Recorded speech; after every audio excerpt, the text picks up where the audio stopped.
नमस्कार दोस्तों, स्वागत है आपका कक्षा 12 जीव विज्ञान विषय में।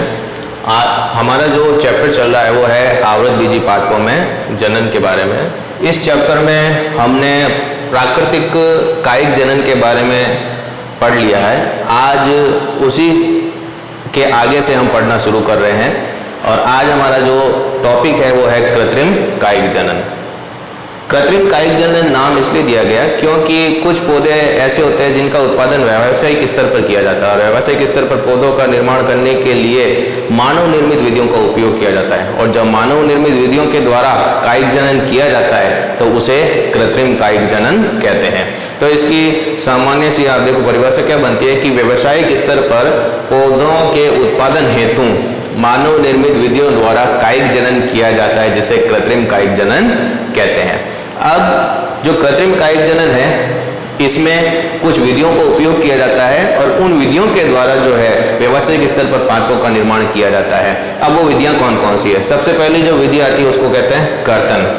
कर्तन में भी मुख्य दो विधियां काम में ली जाती है, एक तो है स्तंभ कर्तन और दूसरी है मूल कर्तन।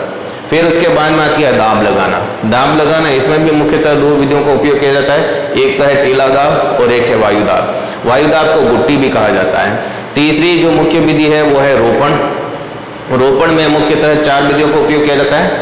पहले जीवारोपण है, दूसरी फच्चारोपण है, तीसरी किरीट रोपण और चौथी जो आती है कलिकारोपण। अब इनके बारे में हम विस्तार से पढ़ते हैं। सबसे पहली जो विधि आती है वो है कर्तन। कर्तन का मतलब होता है काट करके छोटे छोटे टुकड़े बनाना। यानी कि हम इस विधि में क्या करते हैं कि जो पादप है उस पादप के कायिक भाग स्तंभ और मूल का उपयोग करते हैं। स्तंभ के टुकड़े और मूल के टुकड़े करके उनको हम मिट्टी में रोपित कर देते हैं और उन्हीं से फिर नए पादप का निर्माण होता है।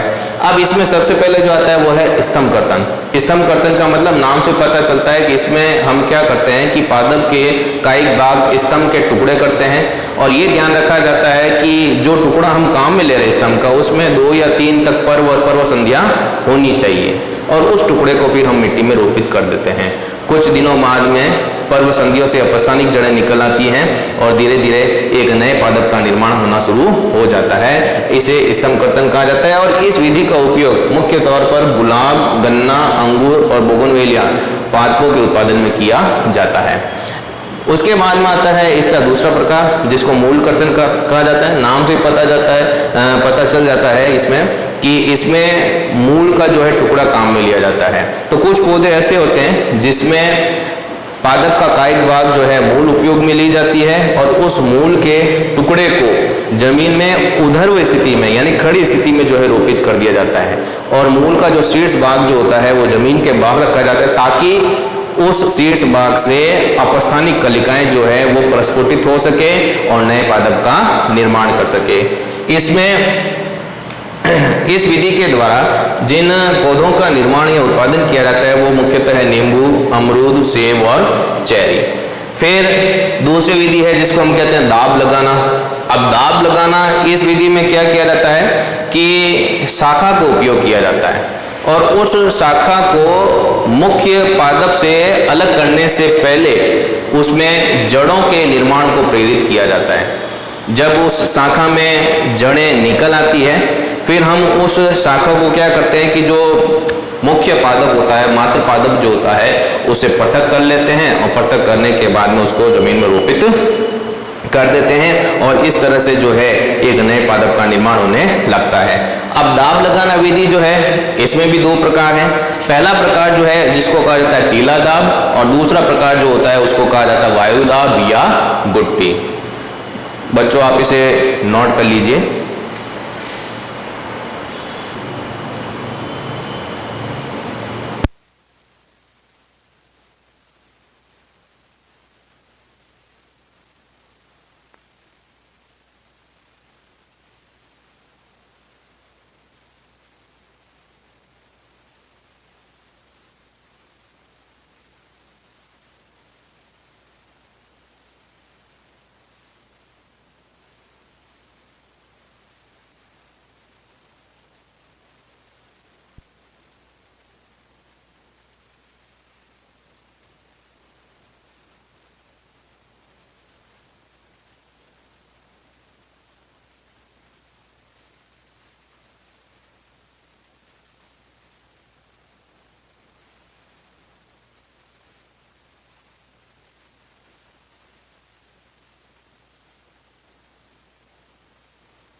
दाब लगाना विधि में हमने दो प्रकार इसके बताए हैं। एक तो है टीला दाब और एक होता है वायु दाब, जिसे गुट्टी भी कहा जाता है। टीला दाब क्या होता है? टीला दाब सामान्यतः उन पादपों में उपयोग किया जाता है जो कम ऊंचाई वाले होते हैं, जिनकी शाखाएं जमीन के समीप होती है। इस विधि में हम क्या करते हैं कि सबसे पहले जो जमीन के समीप जो शाखा होती है, जो लचीली होनी चाहिए, उसको मोड़ करके हम क्या करते हैं, मिट्टी में उसको दबा देते हैं। अब मिट्टी में शाखा का जो भाग हम दबाते हैं उसमें कम से कम 3 से 4 तक पर्व संधियां होनी चाहिए, और इस शाखा का जो शीर्ष भाग होता है जिस पर पत्तियां यानी कि पर्ण लगी होती है, वो मिट्टी से बाहर रहना चाहिए। अब मिट्टी में दबा हुआ जो भाग होता है जिस पर 3 से 4 पर्व संधियां होती है, कुछ दिनों बाद में हम देखते हैं कि पर्व संधियों से अपस्थानिक जड़ें जो होती है वो प्रस्फुटित होने लगती है। जब ये अपस्थानिक जड़ें प्रस्फुटित हो जाती है तब हम क्या करते हैं कि इस शाखा को मिट्टी के पिंड सहित इस मुख्य पादप से अलग कर लेते हैं, और अलग करने के बाद में इसको जमीन में रोपित कर देते हैं। टीला दाब विधि का उपयोग जो है चमेली, मोगरा आदि पौधों में किया जाता है। इसके बाद में आता है वायु दाब या गुट्टी। इस विधि का उपयोग मोटी शाखा वाले जो वृक्ष होते हैं उनमें किया जाता है। अब वृक्ष अधिक ऊंचाई वाले होते हैं, इनकी शाखाएं मोटी होती है, लचीली नहीं होने की वजह से हम इसको झुका नहीं पाते हैं। तब ऐसी स्थिति में वायु दाब या गुट्टी लगाना, इस विधि का उपयोग किया जाता है। सबसे पहले हम क्या करते हैं, आप चित्र में देखिएगा कि एक शाखा का हमने चयन कर लिया। अब जिस शाखा का चयन किया है उस शाखा की जो छाल होती है उसको वलय के रूप में हम निकाल लेते हैं। अब छाल को हमने वलय के रूप में निकाल दिया। जब छाल को वलय के रूप में निकाल देते हैं तो अब उस स्थान पर हम क्या करते हैं कि मोश, जो ब्रायोफाइट्स होते हैं, मोश या फिर गीली मिट्टी या फिर गीली रुई जो होती है, उस वलय वाले स्थान पर जो है उसको क्या कर देते हैं, लपेट लेते हैं। अब ये जो स्थान जो होता है इसको हम गुट्टी कहेंगे। अब इस शाखा के ठीक ऊपर एक जल से भरा पात्र हम जो है ऊपर वाली शाखा पर लटका देते हैं। अब पात्र के तल में एक छोटा सा सूक्ष्म सा छिद्र होता है जिसमें से पानी जो होता है बूंद बूंद करके जो है इस गुट्टी पर गिरने लगता है, जिससे गुट्टी क्या है, नम बनी रहती है। 5 से लेकर के 8 सप्ताह में जहाँ पर हमने गुट्टी लगाई है वहाँ से जड़ें निकलना शुरू हो जाती है, और जब जड़ें निकल जाती है तब हम क्या करते हैं कि इस शाखा को जो है इस मुख्य पादप से अलग कर लेते हैं, और अलग करने के बाद में इसको हम जमीन में रोपित कर देते हैं, जिससे एक स्वतंत्र पादप के रूप में यह वृद्धि करने लगता है। इसका उपयोग मुख्यतः जो है अमरूद में किया जाता है। ठीक है दोस्तों, आप इसे नोट कर लीजिए।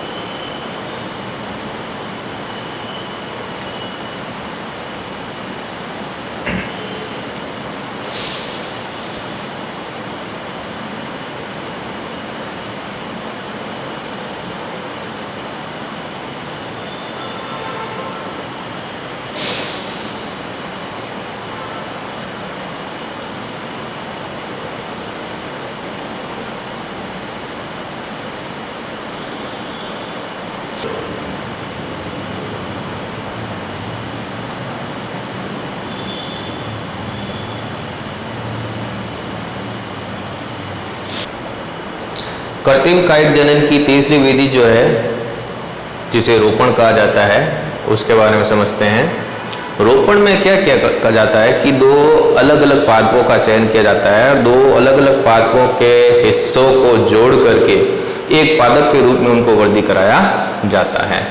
अब पादप के, या यूं कहे कि एक अच्छे किस्म के पादप के उस हिस्से को जिसका रोपण किया जाता है उसे कलम कहा जाता है, और इस कलम को पादप के जिस हिस्से पर रोपित किया जाता है, या यूं कहे कि पादप का हिस्सा जो कलम के लिए आधार बनाता है, उसे स्कंध कहा जाता है। अब कलम और रोपण दोनों को एक साथ में जोड़ करके कस करके बांध दिया जाता है। इससे क्या होता है कि कलम और स्कंद इन दोनों पादप के हिस्सों के जो ऐधा जो होते हैं वो एक दूसरे के संपर्क में आ जाते हैं। इस प्रकार इनके संवहन ऊतक जब एक दूसरे के संपर्क में आ जाते हैं तब ये दोनों हिस्से जुड़ करके एक पादप के रूप में वृद्धि करने लगते हैं। अब इस रोपण विधि का उपयोग कौन से पादपों में किया जाता है? इसका उपयोग नींबू, अमरूद, सेम, आम, गुलाब आदि पादपों में किया जाता है। रोपण विधि के मुख्य 4 प्रकार हैं, जिसमें सबसे पहला जो प्रकार आता है उसे कहा जाता है जीवारोपण। जीवारोपण में क्या किया जाता है कि कलम और स्कंद इन दोनों की मोटाई जो होती है वो एक समान रखी जाती है। अब सबसे पहले स्कंद में 5 से 8 इंच का एक चीरा लगा दिया जाता है, तिरछा। इस तरीके से आप देख रहे हो चित्र में कि 5 से 8 इंच का एक चीरा लगा दिया। फिर उसके पश्चात क्या किया जाता है कि चीरा लगाने के बाद में इसमें एक वी आकार का एक और कट लगाया जाता है। अब इसी के अनुरूप जो है कलम में भी कट कर लिया जाता है। फिर इन दोनों हिस्सों को जोड़ करके कस करके बांध लिया जाता है। ये विधि है जीवारोपण। जीवारोपण के बाद में दूसरी जो विधि आती है उसको कहा जाता है फच्चर रोपण। फच्चर रोपण में क्या किया जाता है? इसमें भी कलम और स्कंद दोनों की मोटाई एक समान रखी जाती है। स्कंद जो होता है उसमें वी आकार का कट लगाया जाता है और जो स्तंभ जो होता है उसमें वेज, कुल्हाड़ी का शेप कैसे होता है उस तरह से वेज कट लगा दिया जाता है और फिर इन दोनों को जोड़ करके कस करके बांध लिया जाता है। फच्चर रोपण के बाद में तीसरी विधि जो आती है जिसको कहा जाता है किरीट रोपण। किरीट रोपण में हम क्या देखते हैं कि स्कंद की जो मोटाई होती है वो कलम से कई गुना अधिक होती है। कहने का मतलब ये हुआ कि किरीट रोपण में एक ही स्कंद पर एक से अधिक कलम रोपित की जा सकती है। फिर चौथी जो विधि आती है जिसे कहा जाता है कलिका रोपण।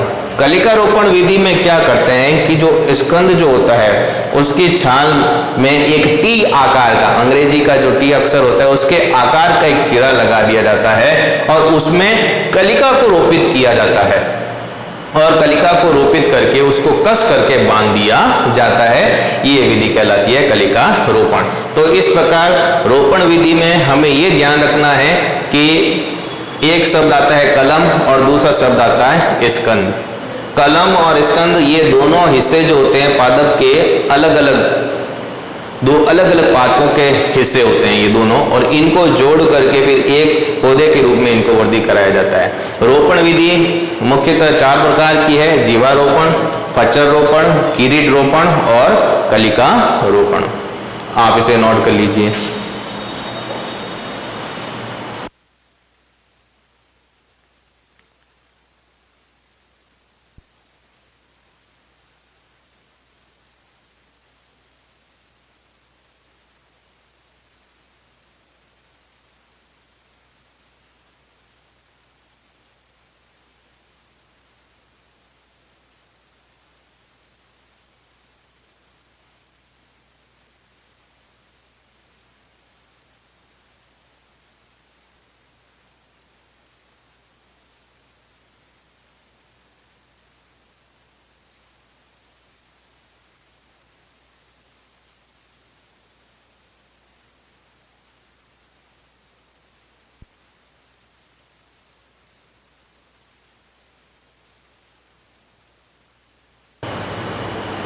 और लैंगिक जनन के बाद में अब हम पढ़ते हैं आवृतबीजी पादपों में लैंगिक जनन।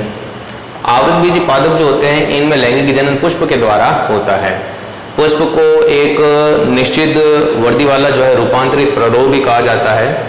अगर किसी पुष्प की बात करें तो एक पारंपरिक पुष्प जो होता है उसमें मुख्य 4 भाग पाए जाते हैं। यदि मान लो ये चारों भाग उपस्थित है किसी पुष्प में तो उस पुष्प को पूर्ण पुष्प कहते हैं, और अगर ये चारों भाग में से किसी भी एक भाग के अनुपस्थित होने पर उस पुष्प को अपूर्ण पुष्प कहा जाता है।